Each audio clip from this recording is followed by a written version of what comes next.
Hello again on behalf of the Mindalia TV team. Welcome to Mindalia live streaming. Today we have a very special guest with us. We are being joined by Mabel Katz in this space that is called Zero Frequency. Mabel Katz is internationally acclaimed speaker, author, and seminar leader whom is recognized as a leading authority on Ho'oponopono, an ancient Hawaiian art in practice based on using forgiveness and gratitude. She is also recognized as one of the world's preeminent peace ambassadors, awarded by a prestigious public peace prize. Let's not delay this any further and bring our guest today. Mabel, welcome again to Mindalia. This is your home.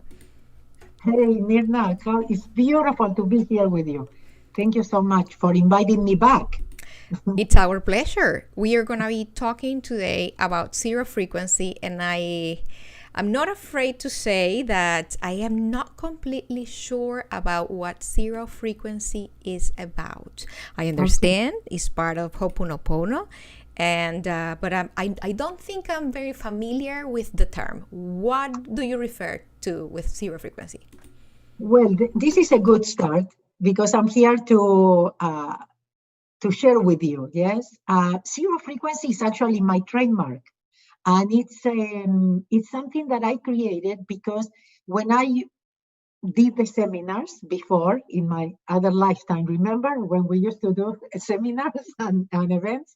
So people was allowed to see each other in the face, right? Yes, Back and we then. used to hug and do a lot of exercise together and working together and not being afraid of each other. Okay. So anyway, in that lifetime, I used to present the first day Ho'oponopono, the way I, learning from my teacher, Dr. Ihaliakala, and it's a lot of theory. And on top of that, it's very esoteric, yes?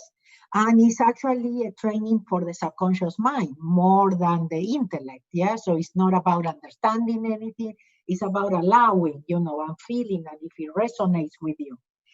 So, as you know, my background comes from the business world. I used to be an accountant, licensed in business administration person. So, and I always was a very practical. What Ho'oponopono is that I was able to apply it in my business world. I changed from being an employee in a CPA office to open my own practice, because of Ho'oponopono. I was very successful with that. And then I started a new career because of Ho'oponopono. So it gave me a lot of the peace, the confidence, and this letting go and trust that I call it, that it would help me to really attract everything in an easier way.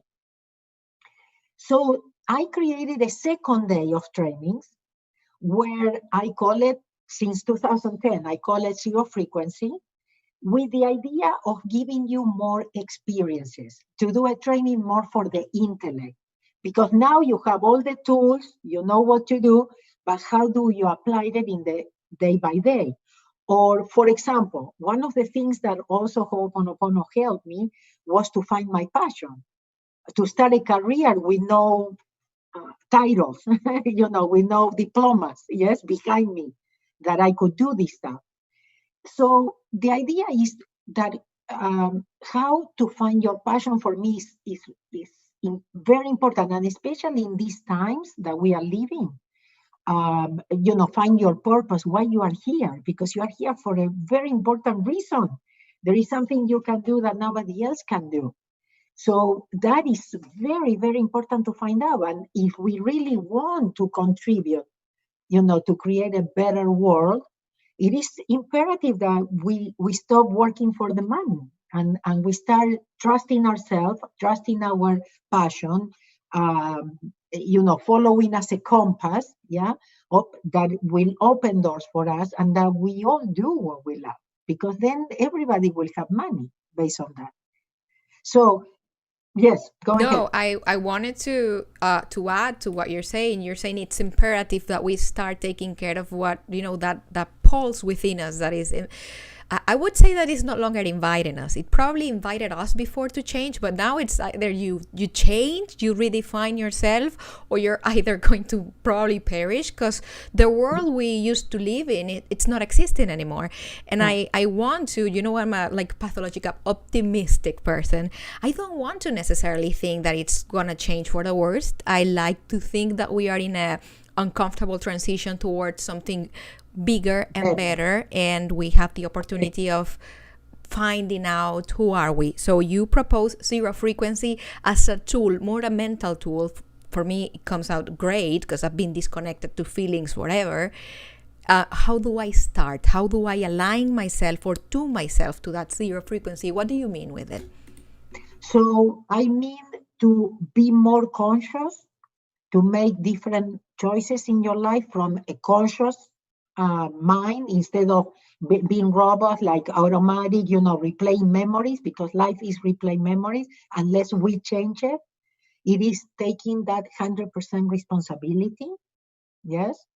And so important that, again, that we find our passion, that we love ourselves, that we trust ourselves, that we allow ourselves to be ourselves.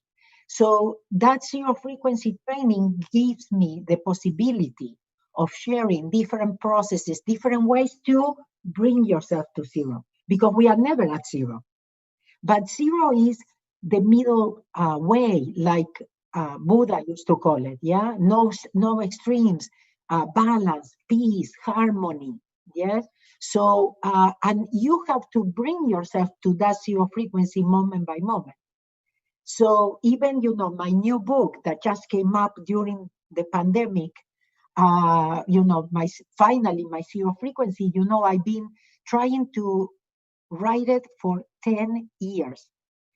You wouldn't believe, Mirna, everything that happened to me, all the blockages, obstacles, people that would actually stop the flow of the book. And now that I'm recording it and doing it in audiobook, I cannot believe the book. Because, God knew it had a date, it had a time to be released. It wasn't before this. This is the book for these times. So I share different ways of bringing yourself back to zero. Because most of the time we are not at zero. Most of the time we are worried in the future. Most of the time we are engaging with memories from the past. And all we have is this moment. And like you said, we are at the time like never before. Never before. And can you imagine that we chose to be here at this time? So that means that we have something very important to contribute. Something very important to contribute, yes, for exactly for a better world. And like you said, otherwise you will perish in different ways. But there is no choice right now. There is no other choice. Allow me to see if I'm understanding what you're saying. So zero frequency is that middle line between my monkey, my mental side, my intuition, between my past, between my future. Zero frequency is the now. No burden, no backpack, no luggage. And I think I understand that now, as you are saying it. It's been very well explained. But you also mentioned something that I love to, I always love going to that place. You said, I had blockages. I've been wanting to do this for 10 years. And this is something I love to rescue, because people tend to think that because we admire you, you are someone that has everything figured out. Oh, yeah. So I am dying to ask you, how does Mabel Katz, that person that we look up to, deal with blockages, with, being unaligned with the now? Okay. So, for example, at one point, I actually told God, oh, you don't want me to write it? Okay, I'm not writing. Instead of, no, I have to. Yes. And then let's say that the last editor I had, she was supposed to do the work in 2 months, and she took a year. So I wasn't sitting here like, why is she doing this to me, or something. I kept going. So things are happening to you, and you know it, but you don't get stuck. The book project didn't happen, but a lot of other things happened in between. It wasn't like I was sitting here waiting for the book, and so Surrender. Surrender. Exactly. Thank you. So accepting. You surrender. You accept that maybe it's not the time. That things happen for a reason. That something better is coming next. Yes. So, and I want you to know, this book was finally ready a year ago, but it didn't get published till now. So I'm going to give you another example. I started with this because I started my awakening around 1996, 1997. My first training in Ho'oponopono was in 1997. I started waking up 95 or 96, okay? And one thing was taking me to the next, yes? Many times I tell people, okay, I found my passion, I found my purpose in 1997. I didn't let go of my career till 2008. Okay? My Your life is accountant being career, changed. your CPA, My right? accounting career, exactly. So it wasn't because people say, oh, I know what I would do even if I don't get paid, and I quit my job. No, sometimes you have to invest in your purpose. Yeah, I invested a lot in this. Yeah, in trainings, trips, to go to take it with my teacher, different countries and places, I took many trainings of Ho'oponopono that I paid for. I wasn't going. And then I did a lot of stuff for free for many years. And so you do it, parallel, you start being even volunteering. Yeah, I used to be assistant in the Ho'oponopono trainings also. You understand what I mean? So you start, and you take the different steps. But Taking advantage of what you have at the moment. Exactly. And then you allow the universe, God, a more intelligent mind than yours, or whatever you want to call it, you allow it to guide you. And you accept, yes. So you might have desires, yes. You might have goals, but you let go. Yeah. So you are clear, yeah, this is what I would like, but you are not attached to the result. You don't depend on those things to happen or to come to you to consider yourself successful or to or decide if this works or it doesn't work. But the other thing that I wanted to tell you is I started with my TV shows and radio shows here in LA, and let's call it 2003. I published my first book, okay.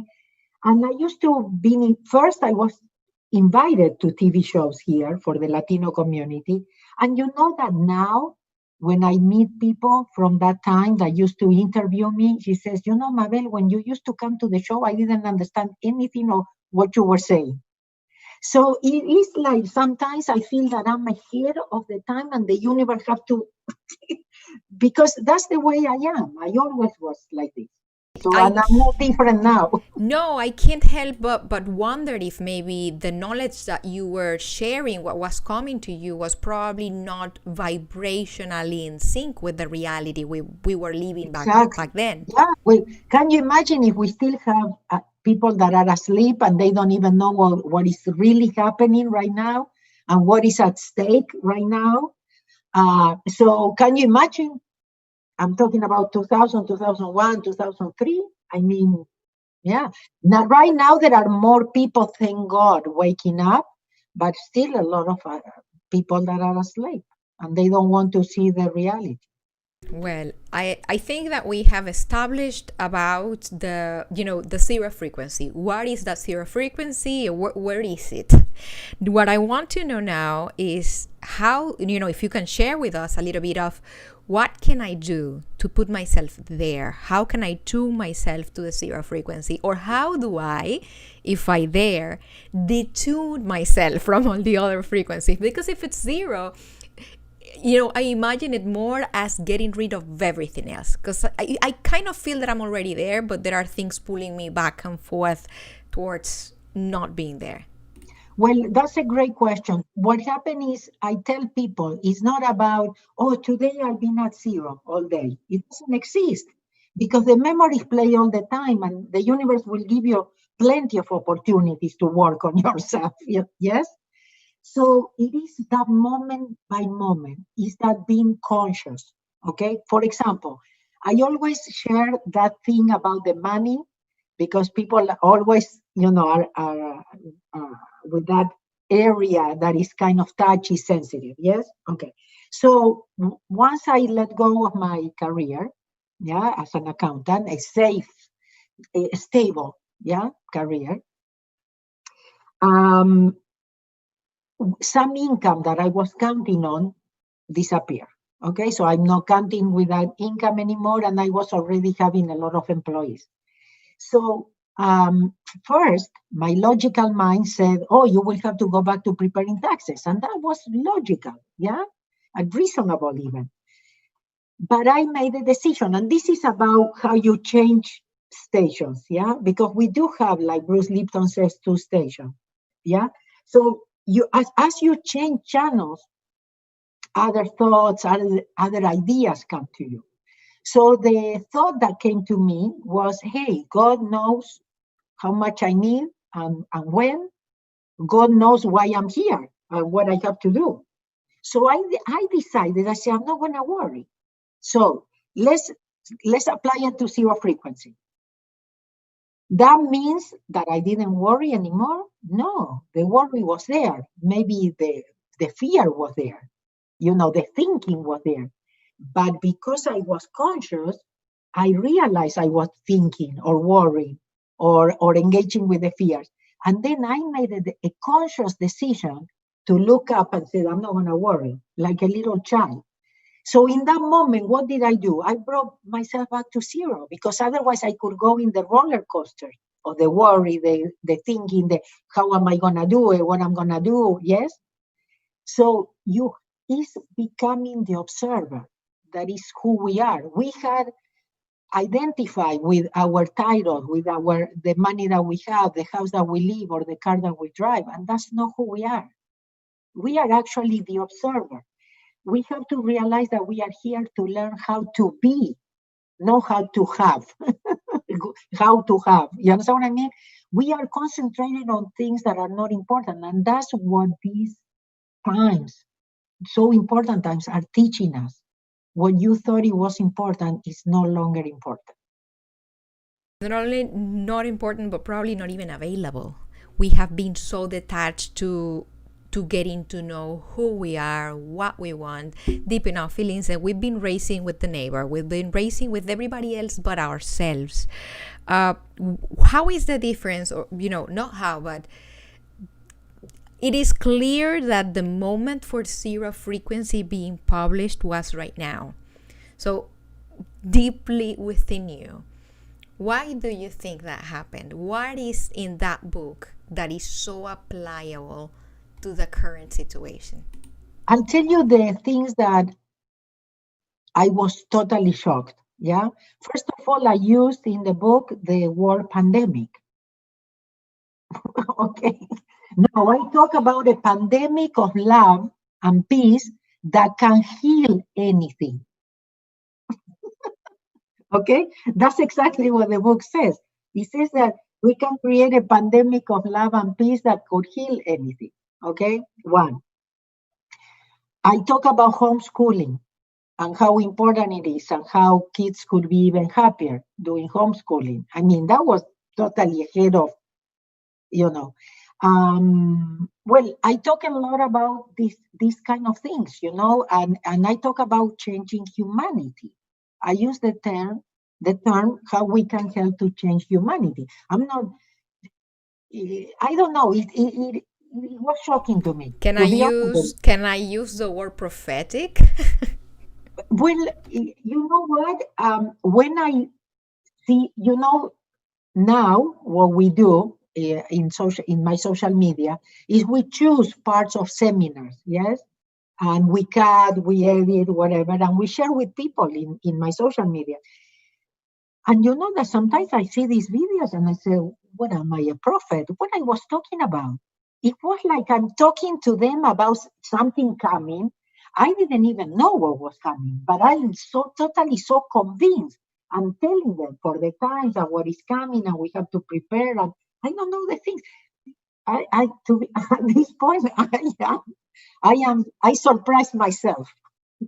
I think we have the proper crowd in this conversation to say that we believe in magic and that we believe that we can definitely be inspired by intelligence higher than the one we we use at home.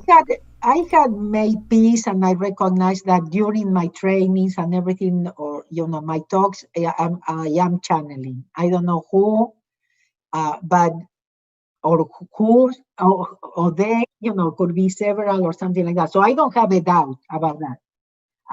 The same thing when people ask me things, how do I know?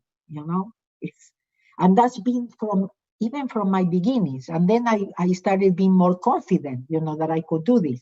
That's how I started doing also teleclasses in the beginning, because people would say, two things would happen to me. One, people would say, oh, Mabel, just exactly what I needed to hear. And I would say, how did I know? Yes. Or the people will keep signing up for my new trainings. So I said, well, there is something that I'm doing right. Yeah, they are getting something. Because in the beginning, can you imagine me being an accountant? Very close-minded, not believing in anything, and suddenly creating trainings? You are pushing me towards my questions. This is not my fault. Because actually, I was thinking earlier, this surrender to life, this state of consciousness in which you live your day-to-day, this is not a conference thing, this is you, that's how you live. Yes. I was wondering if at that point, when you are so flowing with life, if your intuition develops. I was wondering, I wonder if Mabel has developed some sort of extra sensorial type of knowledge. And you were kind of telling me, and I wondered if it's just the alignment with the whole thing that is letting you see probably things that accountant Mabel didn't really, imagine. Well, first of all, I have to tell you that I realized later on that I was a very creative accountant. I didn't fit the box of the accountant. Okay, so if I was an accountant, I was able to follow through. I used to be the best employee you could have. My employers always loved me, but there was a creativity part of me, evidently, that I was using. Okay, so right now, for me, it's about talking without thinking. Yes, that is inspiration. For example, when I'm interviewed, it doesn't happen with Mindalia, but many times they said, send me the questions, what you want me to ask. And I said, ask me whatever. Or we are going to send you the question we are going to ask. And say, I don't want to know the question. Because then I am preparing. And preparing comes from what part? No, I want to come from inspiration. I want you to ask me, and I just answer. I don't want to think about it. So that is the thing, going with the flow, but it starts with trusting yourself.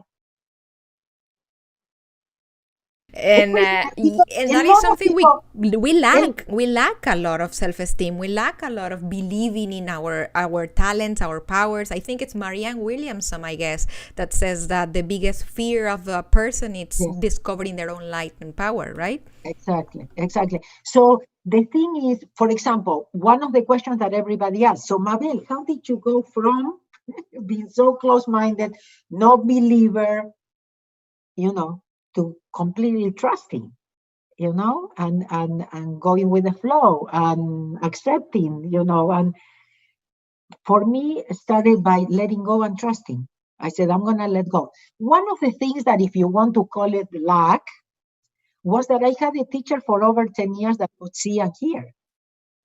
And he would share a lot of things with me. So my intellect, went a little bit to the quiet place. Yes, I realized I didn't know as much as I knew, or I thought I knew. And that made me a little bit more humble and also more detached of the results. Because of all the things that he shared with me, I realized that really the universe is perfect and we don't know anything because everything is memories. So even when you analyze and you think why you are like this, and if you found somebody to blame, but it wasn't that. And that doesn't bring you nor the happiness, nor the peace, or the abundance that you're looking for. Zero frequency is a place that I can get with my heart faster than if I try going with my mind. Definitely, it is about connecting more with your heart, because this is the time to listen more to the heart than to our minds. Definitely.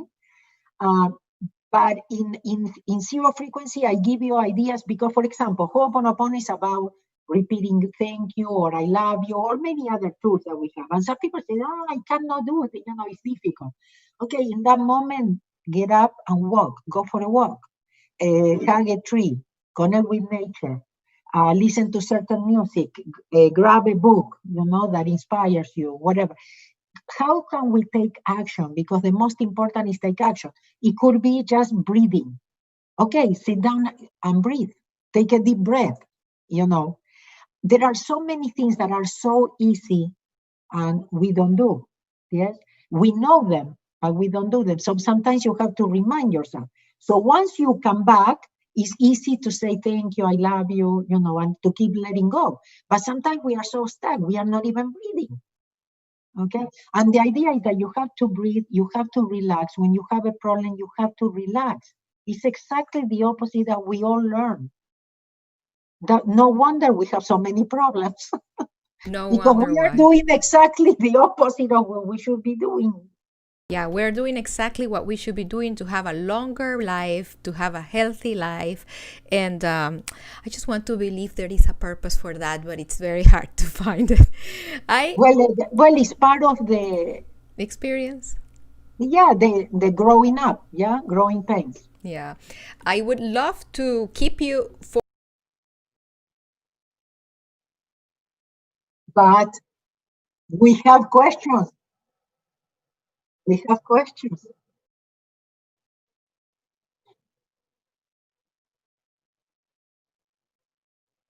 Beautiful.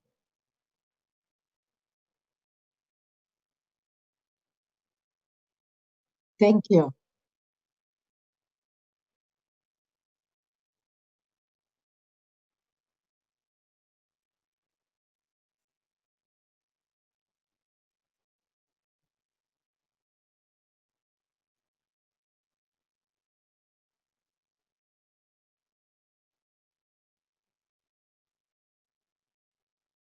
You know what? Actually, I wasn't even talking. I was talking, but I was muted, Mabel. I must apologize. No, but I hear you. To you, but they didn't. So Fiorella sees us every day. She's Okay. in Peru. She is, a good friend of ours, and she has this question. Her friend is in Peru.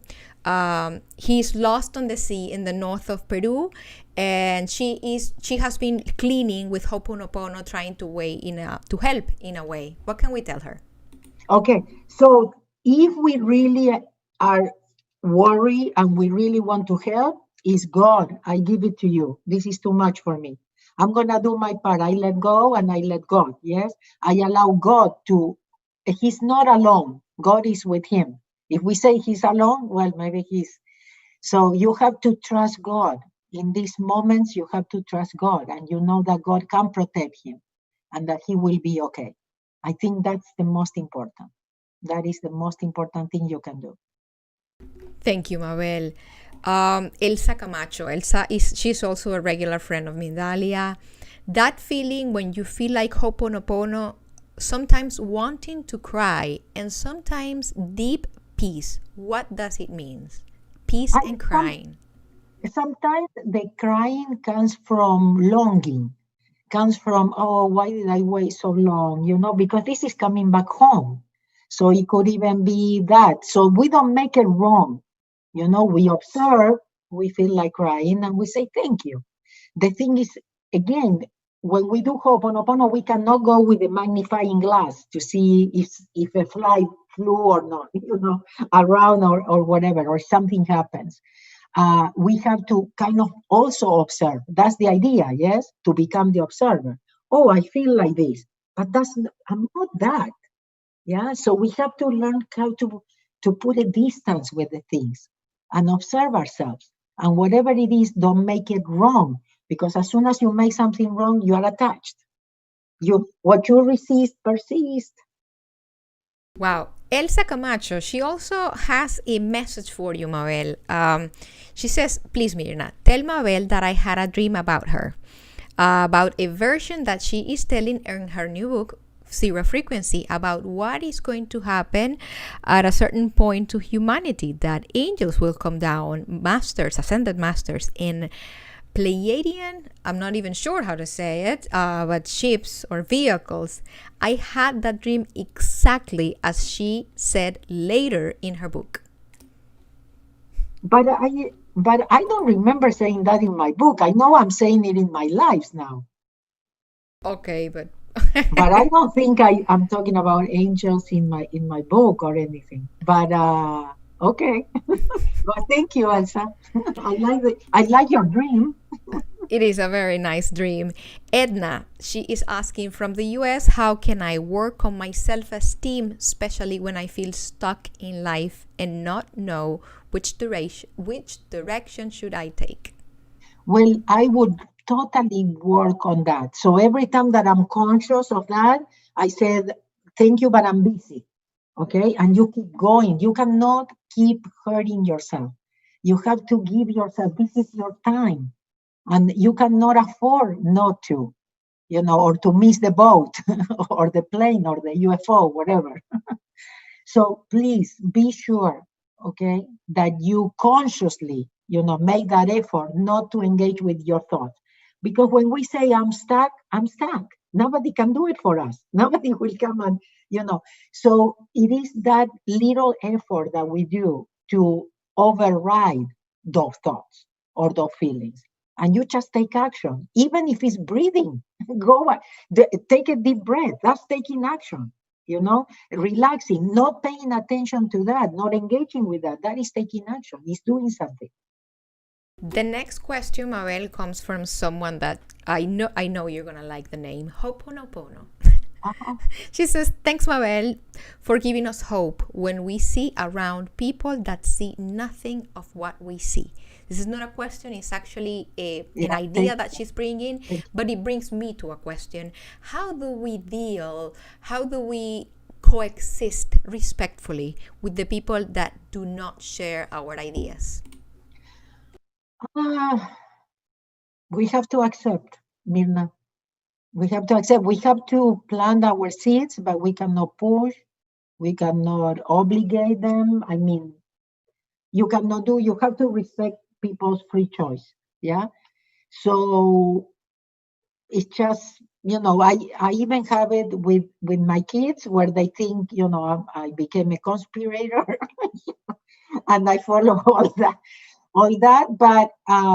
But everybody has to do their own thing. But thank God they listen. There is a part of them that they listen and they research sometimes what I tell them. And also they make fun. But for example, my daughter-in-law is a little bit more open. So I told her, and so we were all in the car, and I said in front of them, I said, Corinne, I'm talking to you. I'm not talking to them now. I'm talking to you only. No matter what happens, please stay home. Don't go anywhere. Don't run outside of the house, whatever happens. If it's a natural catastrophe, if suddenly it's the day, but suddenly it got dark, nothing. In riots, people on the streets complaining, nothing. We stay home. We stay home cleaning. We stay home praying. We stay connecting with God. Okay, because we know better. Okay, so yeah, I mean, it's about respecting other people's choices. Yeah, a path that has been probably already traced. I'm sorry? It's probably a path that has been traced already. It's planned. Who stays in, who stays out. The only thing is, I can assure you, you're not going to suffer. Whatever happens, there will be no suffering. You might not know. We might start like a new life somewhere else even, or not. Nobody knows. But something good is coming. But we don't know how it's going to happen. But there are a lot of people that travel to the future. That's why they are telling us, I mean, 2 years ago or 3 years ago, they were telling us exactly what was going to happen now. And it's happening exactly how they did it. Or many, many years, people wrote books about these times. And it's exactly what is happening with names and everything. So we have to trust the plan. Thank you. Let's go with Catherine Gonzalez. She's asking, how do I stop in a moment of anger, transmute that energy? Okay. So, for example, Osho says that anger is not bad. It's a beautiful energy, it's passion. But and Osho says that if you are conscious, anger disappears, because in consciousness, if you are conscious, you cannot be angry. Okay, but that all that energy can be transformed in love. Yeah, so it's kind of the opposite. Yes, and everything is like. What does it mean, opposites? Opposite means different grades of the same kind of energy. Yeah, if you go like this, it's anger, but if you move a little bit, you go to love. So it is about working with that. Anger is something that hurts us. Yeah, we are hurting other people too. Yes, because sometimes you do, when you are angry, you do things or you say things that could hurt others. But the most important is, like I said before, I'm not going to hurt myself anymore. Thank you, but I don't have time for that. I don't make anger wrong, because that what we receive, oh, I'm angry, and yeah. So, and I cannot get out of it. Breathe, go for a walk, dance. In that moment, try to keep it to yourself. Yes. So at least, again, there is no ripple of that anger, but don't hurt yourself anymore. That's the most important. And we all get, because I change, but Mabel is Mabel. Yes. There are things. So it's not like I don't get angry anymore. The thing is, it lasts very short time, because again, if you are conscious, you're going to say, I don't want this anymore in my life. So sometimes we cannot help it, but you stop it as soon as you can. I say thank you to the anger, you let go, you show the other cheek. How about laughing a little bit about the anger? Thank you. I love that one. I always tell them, hey, if you cannot laugh, at least say, ha, ha, ha, ha, I'm angry. Ha, ha, ha, ha, the telephone bill came, whatever. And then you might start laughing, or at least you were breathing. Yeah, you were moving energy. Yeah, that's interesting. Well, the other thing is to be conscious of that we are energy, we are vibration. So if you are angry, you are very low. So you are susceptible to viruses and everything. Everything can get to you. We are like magnets, yes? So based on how you vibrate, you are attracting. So if you are vibrating low, so as soon as you do that, for example, to get to neutral, I'm not saying just positive, neutral. Ho'oponopono takes you to neutral like this. As soon as you say, thank you, I love you, what are you doing? You're coming back to zero. You're coming back to neutral, even if it's for 1 second. But in that second, you change your perception, something happens, the phone rings, you get an email, you got an idea, okay? So it's that moment by moment, working on ourselves. I notice I'm angry, I take myself back to neutral with the thank you, with the I love you, with a deep breath, with hugging a tree, with good music. We are ready to close our questions with Luisa Saavedra Tamayo. Luisa is saying, beautiful Mabel, I have been practicing your technique of Ho'oponopono. Right now, I am going through a very crucial moment in my family. Can you give me an advice? Just see it as an opportunity. I think we are all in the crucial moment, whatever it is, if it's business, if it's family, if it's the world, everything that is happening in the world. The world is going through a crucial time. So is seeing yourself as this lucky person that has this great opportunity to do a great breakthrough. So this could be an amazing breakthrough in your life. It depends on how you label it. Yes. So try to separate from the family, try to be as neutral as you can about the situation. See it as a movie because it's a movie. Remember you being with them before. These are memories from other lifetime, had nothing to do with what you think it has to do. So that is very, very important. And that will help you to change the perception and to let go of expectations. Allow God to resolve it and say, God, you know what is right for everybody. I'm going to do my part. I let go and I let God. Thank you, Mabel. Today we were with people from Peru, from Argentina, from the United States, from Colombia, Mexico, Costa Rica, among other countries. How about you say a very cute goodbye, Mabel style, to the people seeing us today? Well, my favorite is you don't need anybody or anything outside of yourself to be happy. Please, we are in crucial times. No more wasting time. Please, very valuable. Be yourself, trust yourself. Believe in yourself. I said no. Be yourself, trust yourself, believe in yourself. It's very, very important. Give yourself the chance to be you. Thank you again. Even if other people will not like it. Thank you. We want to reiterate our gratitude to you, Mabel, and we want to extend that to the people that have been with us today. Before leaving, we just want to remind you that Mindalia is an international non-profit organization. You can collaborate with us, liking our content. You can share it with someone that you know that may benefit of what we've been discussing here today. You can leave us a positive comment. You can subscribe to our channel or follow us in our different platforms. When you do that, you're just helping us reach as much people in the planet, and you're helping us accomplish our mission, which is just to help raise the level of consciousness in the planet. Nothing else to say by now, but thank you again, and we will meet again very soon in another Mindalia live streaming. Thank you.